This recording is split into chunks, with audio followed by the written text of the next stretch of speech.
성도 여러분 안녕하십니까? 새벽 말씀 묵상입니다.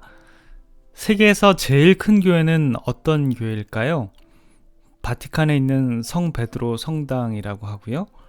세계에서 제일 높은 빌딩은 아랍에미레이트 두바이에 있는 부르스 할리파라는 건물인데요. 무려 높이가 829m, 총 163층이나 된다고 합니다. 만약에 이 건물에 정전이 되어서 160층에 사는 사람이라면 정말 난감하겠네요. 저희 어렸을 때만 해도 63빌딩만 해도 높다고 생각했는데 63빌딩이 250m 정도 된다고 하니 3배도 넘는 정말 높은 그런 빌딩입니다. 그러나 내년에는 이것보다도 더 높은 빌딩이 또 들어선다고 하니까 참 계속적으로 빌딩은 높아만 가는 것 같습니다. 사람들은 세계 제일을 좋아합니다. 세계에서 제일 긴 다리, 세계에서 제일 큰 도시, 세계에서 제일 큰 학교, 세계 제일 하면 관광객들이 모여들죠. 이렇게 세계 제일을 자랑하는 마음은 어디서부터 시작되었고 그 근원은 누구에서부터일까요? 창세기 11장에 보면 사람들은 신할 평화에 탑을 쌓는 이야기가 나옵니다. 그들이 바벨탑을 쌓는 이유가 창세기 11장 4절에 나오는데요. 또 말하되 자 성과 대를 쌓아 대 꼭대기를 하늘에 닿게 하여 우리의 이름을 내고 온 지면에 흩어짐을 면하자 하였더니, 이 바벨탑의 성격은 3가지입니다. 첫 번째 하나는 그 탑을 하늘 꼭대기에 닿게 하는 것이었습니다. 그렇게 높이 하늘에 닿을 수 있게 그렇게 그 탑을 쌓자라는 얘기죠. 두 번째는 우리의 이름을 내는 것이었습니다. 또 세 번째는 온 지면에 흩어짐을 면하는 것이었습니다. 이 3가지 모두 하나님에게 도전을 하는 것이죠. 이 3가지가 다 하나님을 제쳐놓고 인간의 힘을 자랑하려고 하는 것입니다. 첫 번째로 그 탑 꼭대기를 하늘에 닿게 하자는 의도는 무엇일까요? 하늘 꼭대기에는 누가 계십니까? 하늘에는 하늘에 계신 하나님께서 계신 곳이죠. 사람이 여기까지 도전을 하는 그런 모습을 볼 수 있습니다. 도대체 이 정신은 어디서 온 것일까요? 이사야 14장 12절부터 14절에 보면 너 아침의 아들 계명성이여 어찌 그리 하늘에서 떨어졌으며 너 열국을 엎은 자여 어찌 그리 땅에 찍혔는고 내가 내 마음을 이르기를 내가 하늘에 올라 하나님의 무별 위에 나의 보좌를 높이리라. 내가 북극 지폐의 산 위에 자령하리라. 가장 높은 구름에 올라 지극히 높은 자와 비기리라 하도다. 바벨탑의 성격은 바로 타락한 천사장 루스벨의 정신을 그대로 옮겨왔습니다.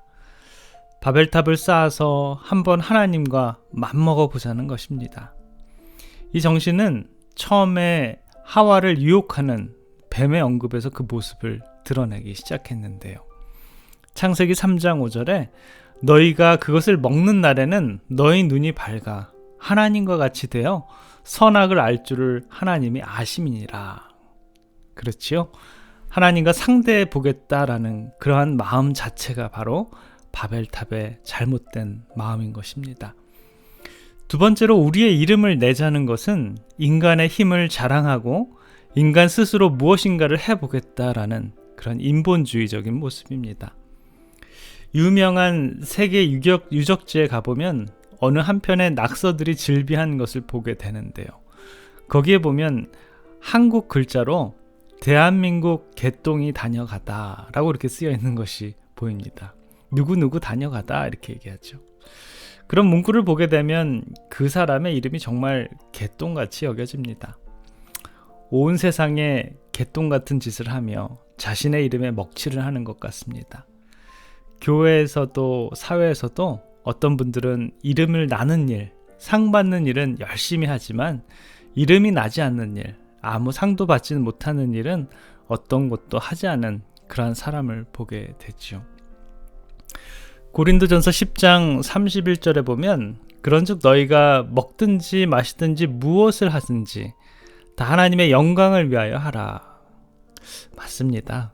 우리들의 말, 우리들의 행동, 우리들의 생각이 누구에게 영광을 나타내는지 우리들은 알 수 있습니다. 홍수로 하나님이 지구를 멸망시켰으니 이제 하나님이 홍수를 내려도 그 홍수에서 견딜 수 있는 탑을 만들자라는 것입니다. 하나님과 한번 힘겨루기를 해보자라는 것이죠. 그래서 하나님과 싸워 이긴 인간의 위대함을 세상에 떨쳐보자라는 그런 심사였습니다. 세 번째로는 바벨탑을 쌓은 이유는 땅의 흩어짐을 면하자라는 것입니다. 창세기 1장 28절에 보면 하나님이 그들에게 복을 주시며 그들에게 이르시되 생육하고 번성하여 땅에 충만하라. 땅을 정복하라. 바다의 고기와 공중의 새와 땅에 움직이는 모든 생물을 다스리라 하시니라. 하나님께서는 생육하고 번성하여 땅에 충만하게 흩어지라는 그런 기별을 주셨는데 인간이 안 가고 모여서 뭐 하자는 걸까요? 인간의 세력을 불려보자라는 것입니다. 오늘날 교회에도 최고로 어느 교회가 숫자가 많으냐, 그것이 하나님께 영광이 아니라 인간들에게 위한 그런 영광인 것이죠.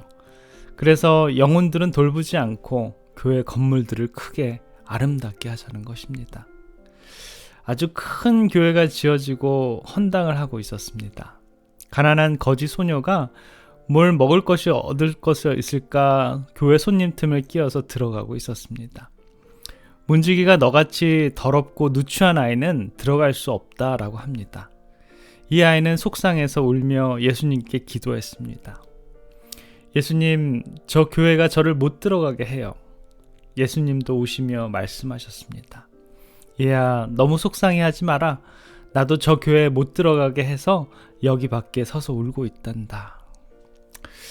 끼리끼리 모여서 살겠다라는 것입니다. 서로 인간끼리 똘똘 뭉쳐서 하나님과 함께 싸워보겠다라는 것입니다.